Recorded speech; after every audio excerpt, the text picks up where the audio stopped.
Some call me Steve, Dad, husband, or friend. Others might call me boss, coach, or mentor. Today, you can call me the Leadership Hacker. Thanks for listening in. I really appreciate it. My job as the Leadership Hacker is to hack into the minds, experiences, habits, and learning of great leaders, C-suite executives, authors, and development experts so that I can assist you developing your understanding and awareness of leadership. I'm Steve Rush, and I'm your host today. I'm the author of Leadership Cake. I'm a transformation consultant and leadership coach, and can't wait to start sharing all things leadership with you. On the show today, we have one of the leading business and leadership consultants in the world. He's a multiple author, a TEDx speaker, and he has an unquenchable thirst for knowledge. It's John Spence. But before we get a chance to speak with John, it's a Leadership Hacker News.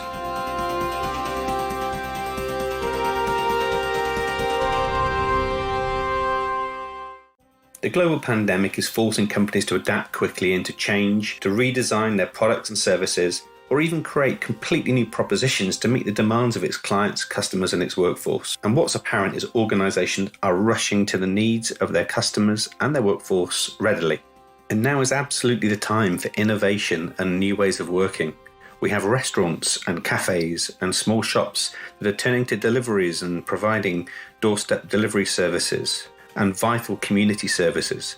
We have vacuum cleaner manufacturers who are now retooled to provide ventilators for people who are suffering ill health. We have alcohol firms and beer manufacturers who have now pivoted and are making hand sanitizers. So whilst this is a time of challenge and stress and anxiety for most businesses, and I get that, part of that journey myself, and our business is suffering the same thinking and behaviors too, it's also the time for innovation and change. And by thinking outside the box and thinking differently, we're able to create new and emerging opportunities in amongst this crisis. And here's the thing, if we look at our language over time, in Chinese, the word crisis means both danger and opportunity. And in India, the word jugaad, which we may be familiar with around innovation and frugal innovation, also means joining or union, where from adversity we can find opportunity. And even in English, the word adversity represents a difficult or tricky situation, but not catastrophic. As leaders, it's our role to lead new thinking and new ways of working. So join with me and congratulate those organizations who are pivoting and showing innovation, and join me and congratulate the great work of all those who are working through adversity. That's been the Leadership Hacker News. If you have any news, insights, or information you think would be great to share on the show, please get in touch with our social media sites. Today's guest is recognized as one of the top business consultants and leaders in the world. He was named by American Management Association as one of America's top 50 leaders to watch. In that list, alongside Larry Page of Google and Jeff Bezos of Amazon, to name but a few. He's gone on to write 5 books and is also featured as a TEDx speaker. I'm delighted to welcome to the show John Spence. It's a pleasure to be with you, my friend. John, thank you for taking time out of your busy schedule. Just to give the folk who are listening some backstory, one of the things that first intrigued me about you when we met is that you've been in leadership roles and leading teams for a long time. In fact, by the age of 26, you were already a CEO of a Rockefeller Foundation. How did that come about? It's a twisted tale, but I'll go through it quickly. I grew up in Miami, Florida, and a very wealthy family. My father was an attorney and went to one of the top prep schools in America. And when I graduated, I got admitted to several different colleges. And I chose the University of Miami in Miami, Florida, because it was close to my boat and my girlfriend, which is not why you should choose university, which is also why about a year later, I failed out and was kicked out of the university. I won't go through the whole thing, but I moved to another town where I live now, Gainesville, Florida, where there's another university, the University of Florida. And I applied there and they refused to accept me. So I went to a tiny little college, restarted over completely, and graduated there, got into the University of Florida, and graduated number 3 in the United States in my major. That's when I was hired by the Rockefellers. I was 23 years old. And I quickly, after about 6 months or so, the current CEO picked me as his right-hand man. And I would go into all meetings with him, board meetings, follow him around, do things like that. And a few years later, he faltered pretty dramatically. And they put me in place to just sort of hold the place down for a little while. And things went so well that they left me in. So I was at 26. I was running a Rockefeller Foundation, International Rockefeller Foundation, with projects going on in 20 countries around the world, and knew no idea what I was doing, but it seemed to turn out okay. And I guess it's not just being in the right place at the right time that got you noticed. If you maybe single out one or two of those things, what do you think it was that gave you that edge at that time? There were three things. Number one is I said yes to pretty much anything. If they needed someone to go to Costa Rica to negotiate a deal, before I was CEO, I'd put up my hand and go. If they needed someone to take on a project that no one else wanted, I would take it. So I pretty much said yes to everything to learn as much as I possibly could. Number two, I was very, very, very lucky to get a mentor. Charlie Owen, who was Mr. Rockefeller's right-hand man, would come into my office every Monday, put a book on my desk, and on Friday, he would take me to lunch and I would have to make a book report. And he would not only say, what did you learn, but what will you apply? And I think that was the big differentiator. It's not just what did you read and learn, but what are three specific action steps you're going to take as a result of what you just read? And then he would hold me accountable for doing that in my job. And then the last one was asking for help. I had a really good team around me. I had some very brilliant board of directors. I had 3 billionaires on my board. Everybody else was worth $100 million. And I wasn't afraid to pick up the phone or send them a note and say, I need some help. I need some guidance. Because I really realized I failed out of the University of Miami because I did not ask for help. I didn't go to the other students. I didn't have a study group. I didn't talk to professors. I tried to do it all by myself, and that got me failure. When I got to be CEO, I realized I needed all the help I could humanly get from everybody around me. Thinking about the discipline of book on your desk, reading that book, in the time that we've known each other, I think I described your office as a library of leadership. How many books do you reckon you've read over that time? I've read 100 to 120 books every year since 1989. I've got a little over 2,000 books in my office, but I also have a private library at home. My office is just business books, and then my home is history and classics and things like that. So yeah, I see that as a big part of my job. How do you read so much? Well, part of the reason is this is what I do for a living, is taking information to help other people. Right, and I guess information comes from that whole foundation that you created from learning and listening to other people, right? Well, it comes from a lot of places, asking for help, mentors, coaches, colleagues. But for example, when I was at the foundation, very, very young, before they named me CEO, we would be sitting in a board meeting and one of the billionaires would say, well, anybody have an idea on this? And I'd raise my hand. I'd say, well, I read over here in Tom Peters' book, this, that, and the other, but I think this also has to do with Jim Collins' book on this. And then I got one more idea I read from Chester Elton, and I think those three things apply. And I still remember one of the billionaires, I love John's ideas. He's one smart kid. Let's do that stuff. And I'm thinking, none of those were my ideas. But yeah, so it's personal experience and the reading, studying, and learning. I'm not a genius. I just have more access to ideas and information than most people. That's a great question. Do you, though? Do you have more access or do you have more discipline? Where do you think it comes from? I have more discipline. Anybody can buy books, which lots of people have lots of books. It takes the discipline to read them and apply them. I mean, again, there's that step. There's always that second step of not just what did I read and learn, but how will I use it? So how do you go about creating that discipline, the time to be able to read 100 books a year? I read a minimum of 1 hour every morning. That is the way I get my day started. Up until the coronavirus, I would take myself to a local restaurant and sit down, and for a minimum of an hour, I read, or still to this day, I read Fortune, Forbes, Inc., Harvard Business Review, Strategy and Business, and part of a book. Also, when I usually travel, again, we're at an interesting time right now. I usually travel about 200 days a year. So I'm very disciplined that the minute I get to the airport to the minute I get home, I read at every spare moment I have. I don't watch TV. I'm not, believe it or not, as a professional speaker who's spoken to audiences as large as 26,000, I'm a very, very introverted. So when I'm on the road, I stay in my hotel room and read and study. And then also when I read a book, there's a couple of things that are important to me. And I read a lot on Kindle now. But if I can get 50 or 60 pages into the book and I haven't underlined anything, I just close the book and put it away. Because I figure if the author can't teach me something in the first 20, 25% of the book, they're probably not going to teach me anything spectacular in the last 150 pages. I might have missed an idea, but I don't want to waste my time. It's a good strategy and a disciplined strategy that makes stuff get done, right? Yeah, and then I have all kinds of symbols that if it's a hardcover book, I put a pound sign for numbers. I put an R, circle it, which is reread. I underline it. What I'll do is I read all the way through the book. Then I go back and reread just my highlighting, and I make notes off that.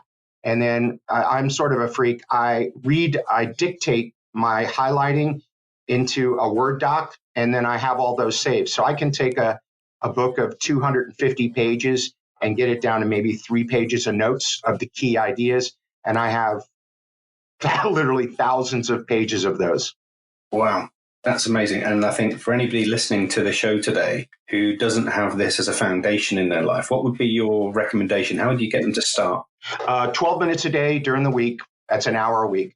To give you an example, the average college graduate in most countries, yes, average university graduate only reads a half a book a year for self-improvement or to get better at their job, what I call a skills-based book, a half a book a year. If you were to read one book every other month, 6 books a year, you'd be in the top 1% in your country. If you read 12 books a year, you're in the top 1% in the world. So nobody needs to read 100 or 120 books. I'm a freak. It's my job. It's part of what I do because I see it as foundation for my career. But if you just took 12 minutes a day during the week, that's an hour a week. That's probably 4 or 5 books a year. If you're a semi-good reader, that just puts you almost in the top 1% in your entire country for self-learning. If you're consistent in doing that, in 3 or 4 years, you've now really piled up some interesting information, ideas, things that when combined with your what I call the adjacent new, with your real life experience, what you've been doing in business, everything you've done up to then, you take this interesting new idea you read out of a book, you put the two together, and that becomes a new idea. This is a new innovation, a new idea, a new strategy that didn't exist before the book ideas and your personal experience. And if you were to read, 20 minutes a day, you can see the numbers. It's not really that challenging. Again, it just takes discipline. I guess ideas breed ideas and innovation breeds innovation, doesn't it? So absolutely. Great advice, John. No, my pleasure. One of the things that I was really intrigued about when I watched your TED Talk was around the whole principle of AQ. Now, our listeners will know the principles of IQ, the intelligent quotient. They'll probably be familiar with the emotional quotient, so the EQ, and how we can respond and use our behaviors to respond to behaviors. But tell us a little bit about what AQ means and how our leaders might apply that. Well, let's look at the other two quickly. IQ is another word that I use for competence. You got to be good at your job. You don't have to, be a NASA rocket scientist and have 48 advanced degrees. You just got to be really competent at your job. EQ, emotional quotient, which I see as sort of self-awareness and empathy put together, an area I struggle in traumatically, is now actually more important than IQ. If you've got a modicum level of competence, your EQ will be more important. I've done tons of workshops with organizations where it's usually 3 or 5 to 1 EQ over IQ as importance of a leader. However, AQ, which is your adaptability or agility quotient, I see as the most important one going forward. And the amount of turmoil we're facing in the world, technology, things are moving so fast. Only people who are agile, adaptable, nimble can embrace new ideas, let go of old ideas that don't work, try new things, take prudent business risks, and be fast and not just embrace change, but drive change. That is what I believe is going to be the main driver of leadership success. If you're competent and you can get along with other people, but you're not nimble, you're in trouble. If you add the 3 together, to me, you've got the foundation for being a highly successful leader moving forward. And what do you think are the key components of that AQ? What would be one of the things that I might want to focus on first? Well, AQ, it almost all comes down to what we've been talking about, is exposing yourself to new and different information, and not just business information. Go outside of your normal realm.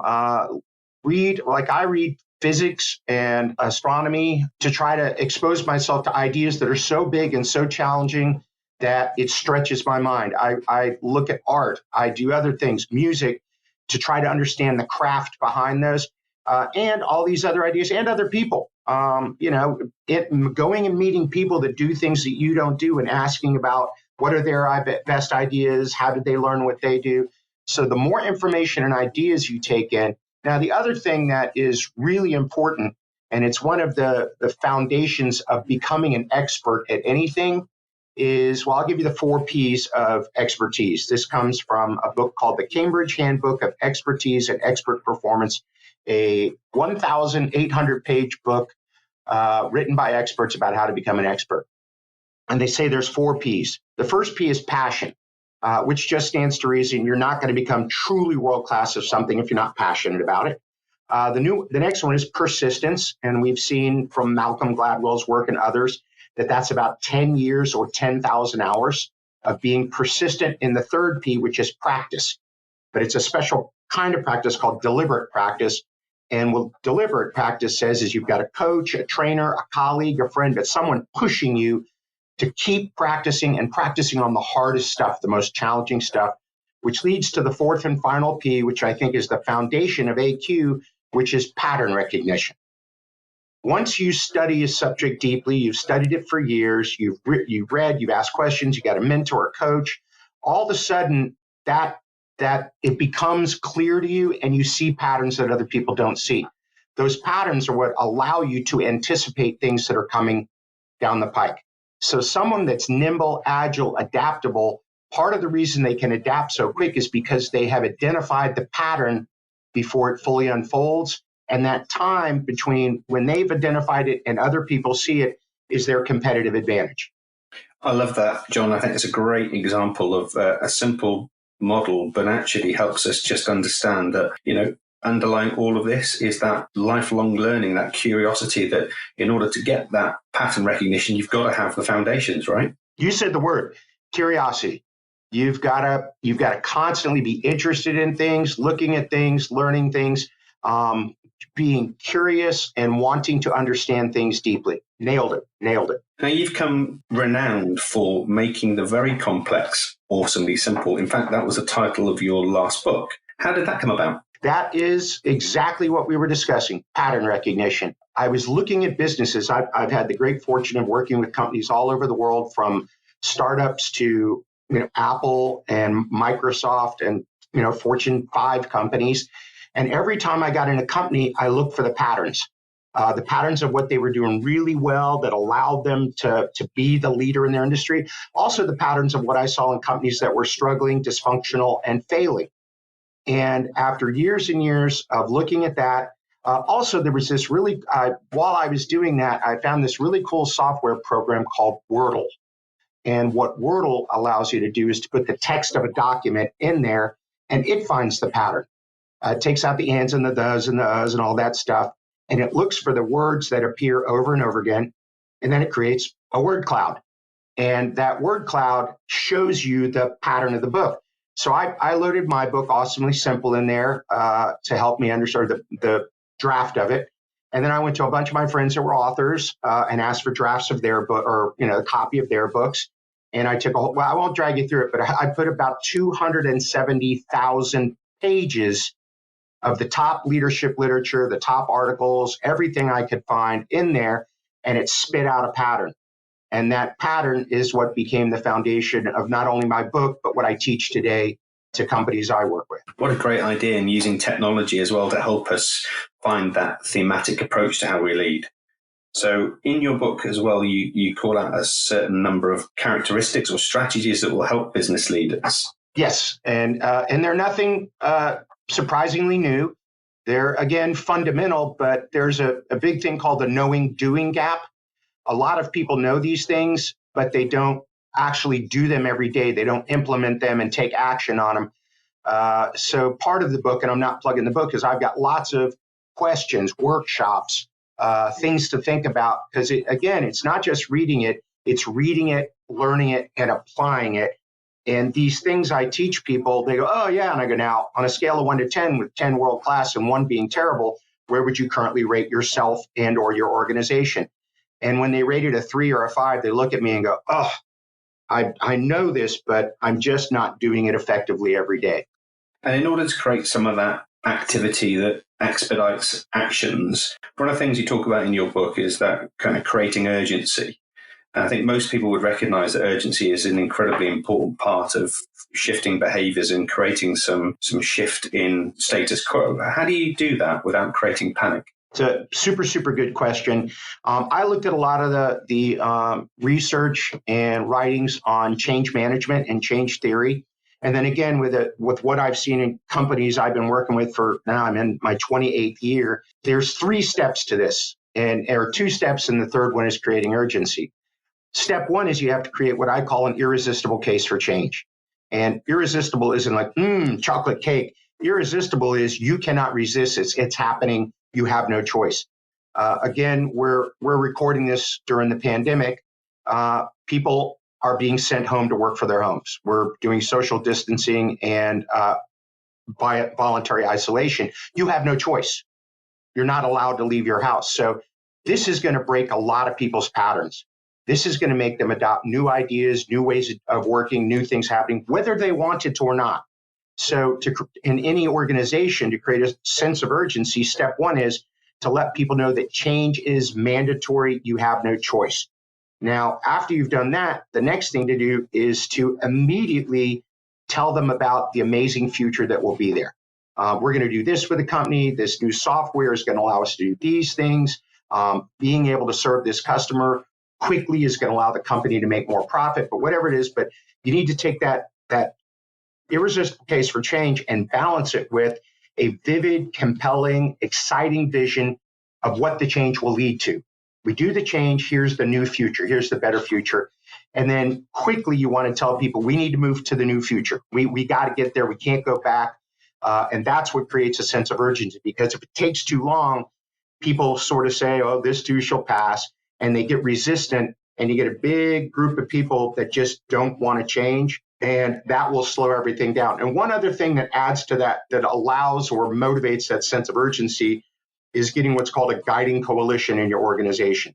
And that should be your entire senior team, whether it's 2 or 3 or 5 or 12, being 10,000% committed to the change and being a leading example of embracing the change and driving the change. But you also want to look for sort of the influencers in your organization, the people who may not have a fancy title, but they've been there for 5 or 10 or 15 years and everybody looks up to them, and if Steve thinks it's a good idea, I'm on board. If John thinks it's a bad idea, I ain't doing it. You want to get that handful of people also as your change agents, your change cheerleaders, to create and let everybody know we got to go, and we got to go right now. So I recognise the patterns you just shared and are very familiar and experienced those in terms of how I help my clients through that change. One of the things I also find, John, is that when we're creating that urgency, we're providing that vision for change in the future, and we've got the right people around us, we still find that there are natural pockets of resistance. What's the most common thing that you notice as a resistor or a big resistor to change? It's fear. People like stability and safety. And when people are faced with what they perceive as negative change, they go through a cycle of fear, denial, anger, begging, trying to negotiate. And they go through all these emotions. And actually, they're the same emotions that people feel when someone close to them passes away. So, to some person, change is we're changing the software company, we're pivoting to an open. Some people, it's you gave me a new desk, you moved me to a new desk. You actually, as far as you gave me a new chair. I love this chair. I've had this chair for 5 years. It's in the shape of my butt. I don't want anyone to take my chair away. And you have to, as a leader, understand that change drives lots of emotions: fear, depression, sense of overwhelm, sense of optimism. At first, you have uninformed pessimism. People don't know what's going on with a change and they're scared. Eventually, you start to get informed optimism until finally you get adoption. And that's when people say, okay, the change is okay. I like it. It's great. And then, of course, right after that, it's going to be time to change again. And the one thing that's going to be constant in everybody's world is change. And even by sometimes just labeling it change, we create that unintentional fear, don't we? Because it's a label, it's a thing, versus that it's just going to happen. We're always going to evolve, but we may not be able to connect the dots forward. But when we look back, we certainly can do that, can't we? Yeah, hence the reason that AQ now is so critical and will become more critical going forward, because the pace of change is going to continue to speed up and be dramatic. And I think that we're seeing this worldwide right now. And it's gonna overwhelm a lot of people, but it's also going to give other people strength and courage to understand that I can do this, that if I stay focused and I stay calm and I'm persistent, that I can handle this level of change. And I believe when we come on the other side of this, people are going, other changes that up until now would have seemed pretty dramatic will seem pretty mundane and easy to handle. And it'll create a new foundation of resilience, I think, for us all, won't it, as we come through the other side? And I think without AQ, we probably won't be able to cope. Agreed. And I love the word you just used, resilience.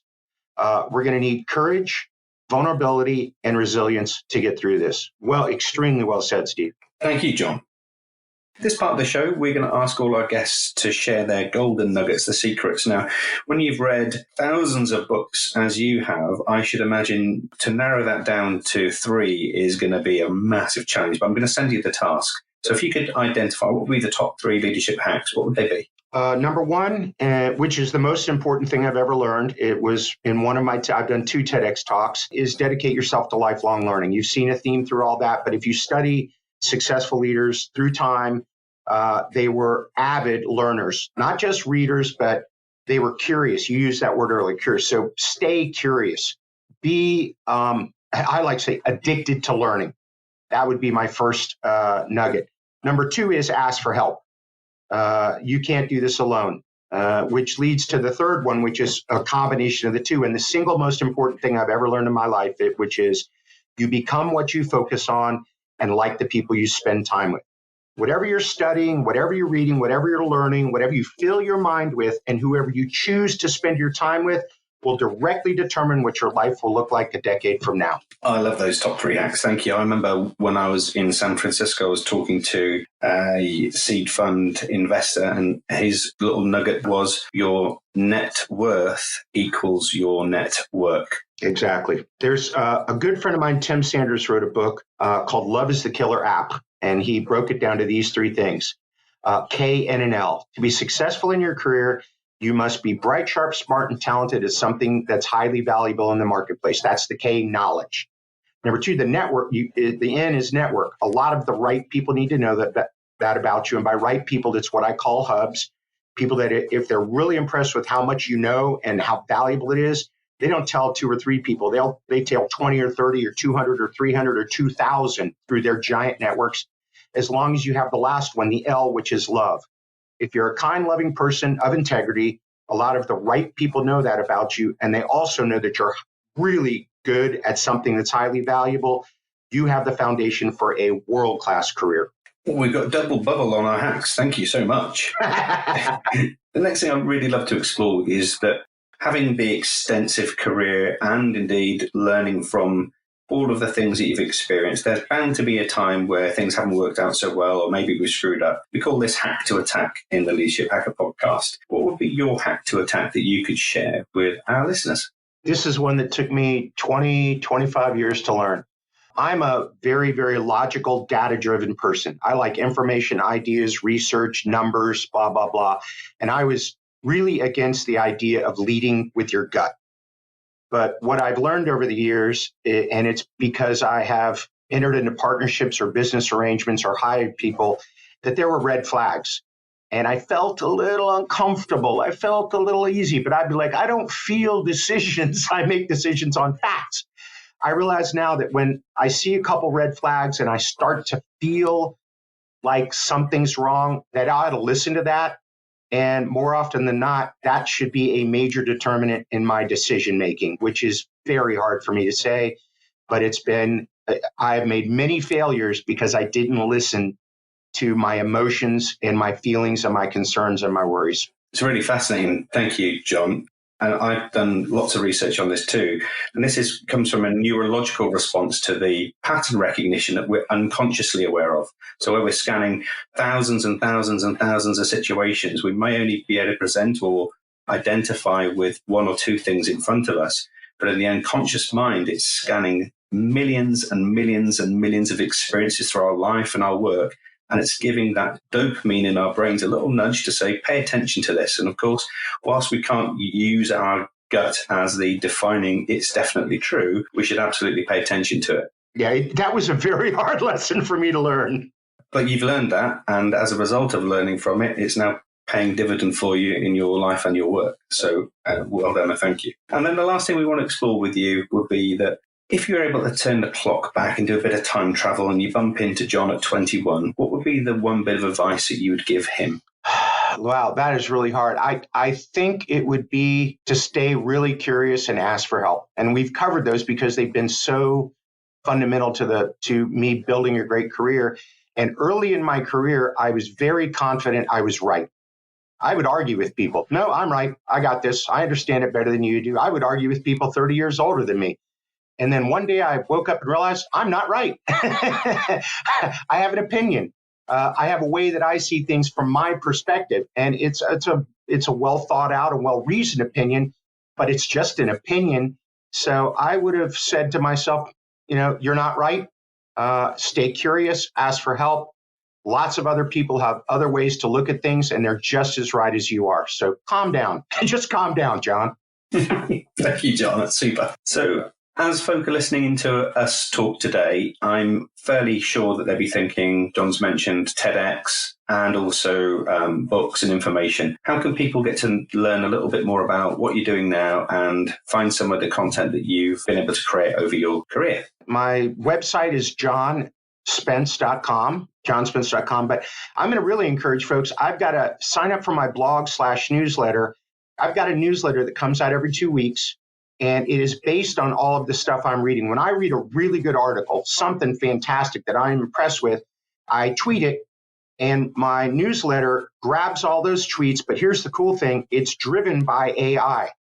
It's got an algorithm there. When you open my newsletter and you start to read stuff, it watches what you open, how long you read it, and it figures out what you're interested in, and it continues to customize your newsletter more and more and more on the things that are of the most interest to you. So as it continues to go, it gets smarter and smarter.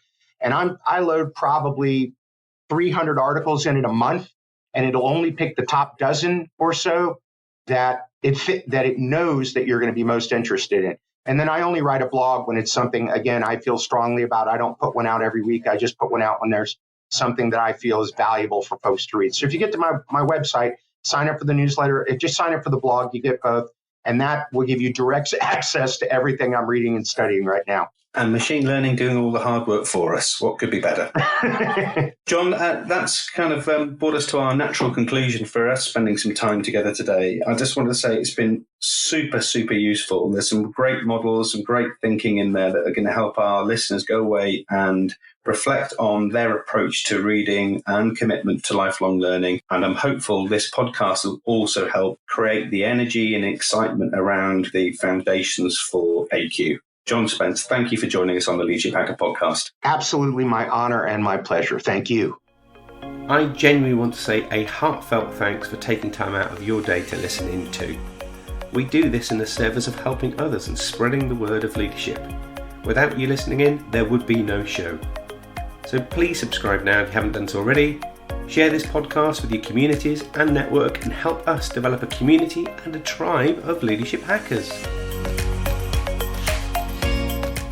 And finally, if you'd like me to work with your senior team, your leadership community, keynote an event, or you would like to sponsor an episode, please connect with us via our social media. And you can do that by following and liking our pages on Twitter and Facebook. Our handle there is @LeadershipHacker. Instagram, you can find us there at @the_leadership_hacker, and at YouTube, we're just Leadership Hacker. So that's me signing off. I'm Steve Rush, and I've been the Leadership Hacker.